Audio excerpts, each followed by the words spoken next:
Hello, I'm Bill Webb, aka Billy Indiana. Today I'm going to do a 3x3x3 review for Between Two Cities. This is a Stonemaier game, and I received this as a review copy. I'm excited to tell you about this game. I'm going to talk about three things that I enjoy about Between Two Cities, three things that either I didn't care for, I could see other gamers not enjoying, and then give you three recommendations for other games that I think feel similar to Between Two Cities in one way or another. If you're curious to find out more, stay tuned.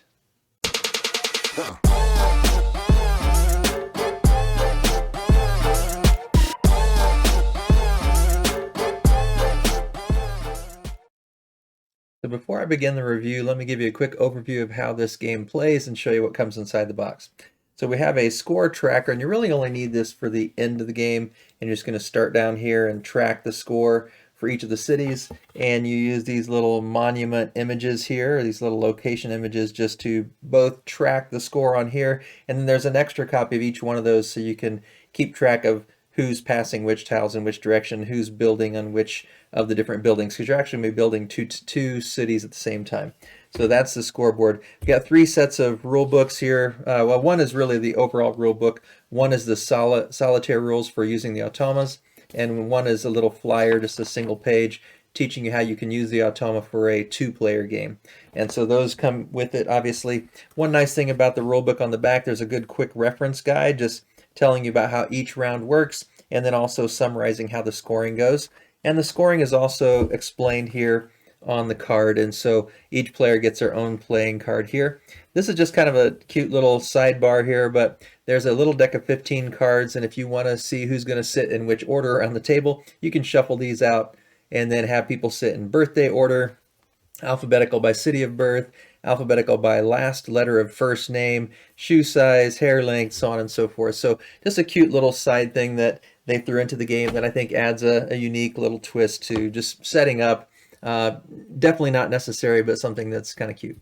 Now in the game you go through three rounds. In the first round, every player is going to take 7 of these tiles. So let's see if I got 7 here. 1, 2, 3, 4, 5, 6, 7. All right. And you're going to be looking at these tiles, and each person builds one city to their left and one city to their right. And on the right, they're collaborating with the person sitting to their right, and on the left, they're collaborating with the person sitting on their left. And in the end, you're going to score both cities, and whichever of the two cities you contributed to scores the lowest number of points, that is your score for the game. So you're trying to get the best worst score of everybody at the table. And then there's various tiebreakers that are built into the rules. So in the round one, everyone gets 7 of these tiles. You're going to look through these tiles, and you're going to choose. So let's say, okay, well, I'm going to put this one on this side, and I'm going to put this one on this side. Do that face down, and then you put these over here between you and the person on your left, and then you can put this to show on there, okay, I'm done. Whenever it's kind of a symbolize I'm done with my choosing. When everybody is done, then everybody flips them over, and at this point you can negotiate. So you could say, I'm going to keep this here, I'm going to keep this here, or you might say, you know what, I'm going to switch these. And as you're talking with the person on your left and on your right, you're trying to do the best you can cooperatively to build that city, because you want both cities to be great. Ideally, you want them both to be not only great, but very close in their score, so that your lowest score is actually very close to your highest score. And so I might talk over here and say, oh, you've got a shop too? Okay, let's put this over here so we can get 2 shops close together. Oh, you've got a factory as well? Okay, let's do that. Or maybe I initially thought I was going to do it this way and say, oh, you've got a house? Well, houses lose points by factories, so let's put a shop by that. And okay, this factory, that won't hurt anything over there, so let's go there. And so you're actually just cooperating with those people, and you end up building a city that is 4 tiles by 4 tiles in the end of the game. Now, the scoring tells you that shops are trying to make rows or columns of straight ones. So if you get two in a row, or sorry, one of them is just 2 points, 2 in a row is 5, 3 in a row is 10, and 4 in a row is 16. And you can have multiple shops in your cluster or in your 4x4 city. You could have factories. Whoever has the most gets 4 points per factory. Whoever has next most gets 3 points per factory. And whoever gets anyone beyond that gets 2 points per factory. And so then the others score as the different styles are explained here. So once you've decided how you're going to place them, and each person is placed into the cities to the right and the left, each city is going to have 2 tiles now in the city. At that point, you're going to pick up the tiles that have been passed. So the person on my left is going to pick up these. I'm going to have a similar stack of 5 over here from that person. I'm going to take their tiles. I'm going to look at them again. I'm going to say, okay, these are the 2 that I'm going to play, and these are the 3 that I'm going to pass on. And you keep going, and once you get to the point where there's only 1 tile left, that ends the round, and you should have 6 tiles played in each city at that point. Now, at that point, for round 2, everyone's going to draw 3 of these duplex tiles. And on these duplex tiles, they each have 2 of the building types. And some of them are oriented this way, horizontally. Let's see if I can find one that's oriented. There we go. Some of them are oriented vertically. And you do have to, in your city, your 4x4 grid, they all have to orient the same way with the scoring emblems across the bottom lined up accordingly in your city. And so if I draw one of these vertically oriented tiles, I have to play it vertically in my city. If I draw one of the horizontal, I have to play it horizontally. And so now again, I'm going to pick 2. I'm going to say, okay, I want these 2. And then I'm going to just discard this one. And then everybody flips over when we're done. And we decide, okay, yeah, I'm going to put this here. And then that person on my right is going to be putting one of their duplexes in this city that we're cooperating on. This person on my left is going to put their duplex in the city we're cooperating on, and we're trying to build that city up to maximize our point scoring. Now again, I won't go through all the point scoring to tell you how each one works, but basically every style of house has a different scoring mechanism. So in a quick nutshell, that won't teach you how to play the game exactly, but hopefully it gives you a feel for the basics of the game and how you're laying tiles in certain patterns in a 4x4 grid cooperatively with people on either side, but competitively in the sense that you want your city to be the highest scoring of the 2 that is your lowest scoring. And so that's a quick overview of how you play between 2 cities. Now let's talk about the things I liked, the things I didn't care for, or I could see other people not enjoying, and then give you some recommendations. So this is a 2015 game, but I think it still shows enough freshness to be relevant today. There aren't too many games where you're building things on both sides and cooperating in a competitive manner. And so I think that's just always going to give it some flair. But the 3 things that I enjoyed the most, first is it's extremely flexible because it's easy to learn, it's easy to teach, it's easy to play. You can really play it with a variety of age ranges. You could play it with a variety of experience ranges. You can play it from 1 to 7 players, so any size game group practically works. It's easy scoring. The iconography is clear. The little cards that help you score are really clear. Just everything is super simple, and I think just about whoever is in your group and anywhere up to 7 players, you could play this. And you could play it even if you want to play multiple games in a night because it's very brief, it's quick, it's a smooth game. So I think that also makes it just super flexible.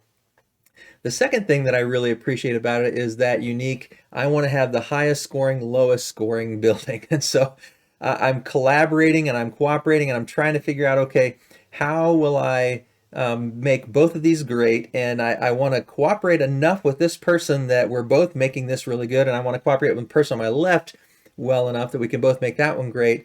But I also want to think about how I can look at what other groups are doing and try to maximize, and there's just a really unique combination of that cooperative, semi-cooperative, still competitive, and having that highest, lowest score. I think that's just a very unique thing that drew me in and makes me want to keep coming back to it because it is quite unique. And then the third thing is that because you're all doing this simultaneously. So I could be talking to the person on my right, and as long as everyone's talking to the person on their right, everyone can be talking and combining and organizing.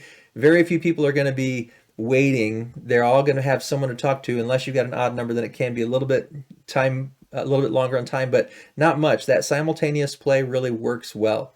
And so I think it makes it smooth, and it makes it a filler kind of a game with more to it than a lot of the card games. I think a lot of times those filler games are simple card games, and this one has a little bit more to it with the pattern building and the different styles of scoring for every type of building.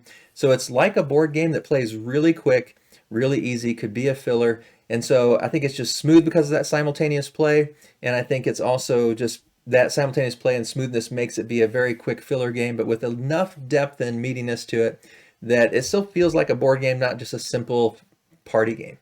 And so those are the 3 things that I really enjoyed about Between Two Cities. Now, 3 things that I either didn't care for or I could see other people maybe not enjoying so much.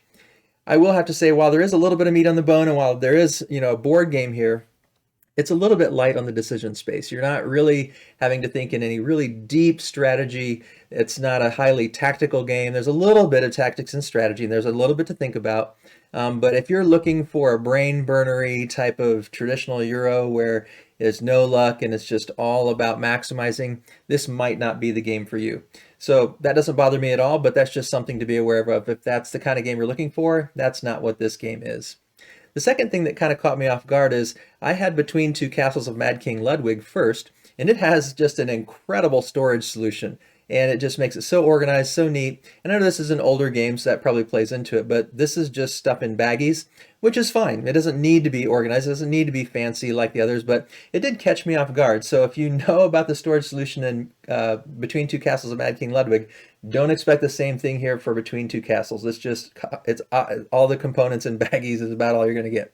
And that's enough, but just be aware of that because that did surprise me a little bit. I kind of expected a more kind of organized and beautiful insert or something, but that's not just part of this game. And then the third thing is it says it's a 1 to 7 player game, and there may be some people that like the solo mode, but personally, while it has 2 different solo modes, I wasn't really a big fan of either one. The first, the simple solo mode, is really simple and you can play it fast, 10 minutes and you're done, but it just didn't have enough there to interest me to want to keep coming back to it. I played it a few times and I enjoyed it, but I think I would pick far many other solo games before I'd come back to this one for a solo game. And then the full solo game where you're using Automa, to me it was just kind of fiddly. You're having to shuffle the tiles or shuffle the cards, and you're supposed to shuffle the tiles left, so then you got to shuffle the cards to the right. And you're building cities here where you're trying to maximize the points, but then you follow the Automa cards, and sometimes it's simple. Just take this kind of building and put it there. Other times it's more complicated. You got to really figure out mathematically, okay, let's see. The highest scoring one would be this, no, it'd be that. Well, and so you kind of take a lot of time trying to figure out what the Automa will do, in my opinion, for how quick and snappy this game usually feels, that it just didn't seem to mesh well. It works, there's nothing wrong with it, but for me personally, again, I would just choose many other solo style games before I would come back to this one for solo play. I think this one is better at 2-player, even without the Automa. And I know you can play the 2-player with Automa. Maybe some people really like that. My wife and I just preferred 2-player the standard way, as you just each building 2 cities and you add them together. And it's very much solitaire, 2-player solitaire that way, but we didn't mind it at all. We actually liked that better than trying to put the Automa in. The Automa just felt a little too fiddly for our personal flavor. So those are the 3 things that I either didn't care for too much, or could see other people maybe not enjoying about Between Two Cities.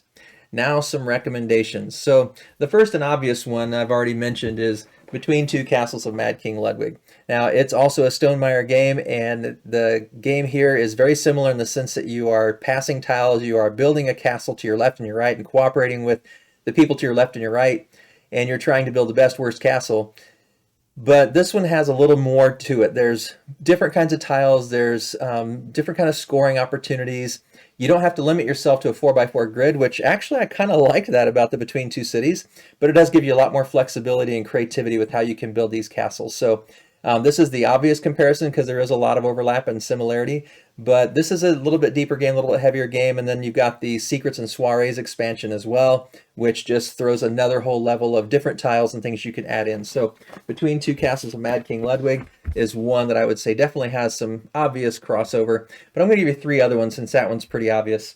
The next one I want to mention is King Domino, and this is also a tile laying game, and it's also where you're building up a tableau of these tiles, and you are limited depending on the player count and how many games you have going. If you have multiples or expansions and things, you have a 5x5 or a 7x7 grid, but that limitation of you have to keep within that size of a grid and laying the tiles and scoring the tiles depending on how they're placed. That also reminded me of King Domino, although King Domino I think is even simpler than Between Two Cities. So if Between Two Cities is a little bit on the heavier side for you, want something simpler and even smaller box here, King Domino is another recommendation I would have for you. Next up, this one is Kohaku. Now in Kohaku, you're using these, depending on which version you have, if you have one of the original versions, it's got these translucent tiles, And I have a video I can post above so you can see the looks of it. But you are drawing these tiles, and it's not drafting in the same way as this where you pick and pass, but you're picking from a common central area. And as you draw them out, then they all move, and you have to pick them adjacent. So there's some interesting things going on there. But then you're building your own little koi pond, and how you lay those tiles in your koi pond is how they score. So you're trying to get babies by the rock so they can hide, and you're trying to get different dragonflies by the frogs so the frogs have something to eat. So there's just different things you're trying to do, again, to make those tile adjacencies give you scoring. So if you would rather have a different setting, but it's kind of a similar thing, you are building your own koi pond. It's not cooperative in any way. It's purely competitive. Then you might want to try Kohaku. This is a really great game by 25th Century Games. All right, and then the last one by Queen Games. This one is Zen Garden. And Zen Garden is, I think, a big step up in this tile laying game. Kind of like Kohaku, you are then drawing tiles from a central area and you're building up your Zen Garden. But this one, you have this pagoda. I can show in the back. You have this pagoda here where you can decide how many layers of the pagoda you want the scoring to be, how complex or how simple you want it to be. So you can really build this up where you are trying to build your Zen Garden with lots of things to think about or just a few things to think about. So you can really scale the difficulty level on this one. But again, it is that tile laying game, and it's how you place the tiles and their adjacencies that help you score. And so just one more opportunity for you to think about other games that if you like Between Two Cities, or if you like the sound of Between Two Cities, you might want to consider some of these recommendations. So hopefully that was helpful for you to hear about Between Two Cities, my thoughts on the game, things I like, things I didn't care for, recommendations of other games that have some similarities. If you enjoyed it, I'd appreciate it if you give it a thumbs up down below.